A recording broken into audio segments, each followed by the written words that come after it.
Ici en Ukraine, ces soldats tirent sans relâche sur les positions russes, sur le front de Bakhmout. Les combats font rage depuis 4 mois autour de cette ville. Elle est toujours tenue par les troupes de Kiev et assiégée par celles de Moscou. Le canon d'origine soviétique tire jusqu'à 37 km. Il date de 1954. Le président Zelensky admet que la situation sur la ligne de front est difficile. Dans son discours du soir, il a également affirmé que la Russie subit des pertes à grande échelle. Kiev a récemment déclaré que les pourparlers avec Moscou ne reprendront que si l'intégrité territoriale de l'Ukraine est restaurée. Ici, le ministre de la Défense inspecte un poste de commandement des troupes russes. Sergueï Shoïgu remet aux militaires russes la médaille Gold Star et d'autres récompenses pour leur courage et leur héroïsme.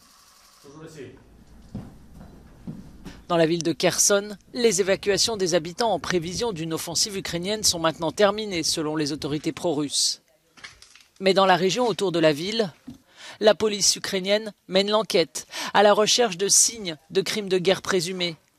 Les techniciens en explosifs tentent de repérer les munitions non explosées après la libération de la zone, il y a plus d'1 mois.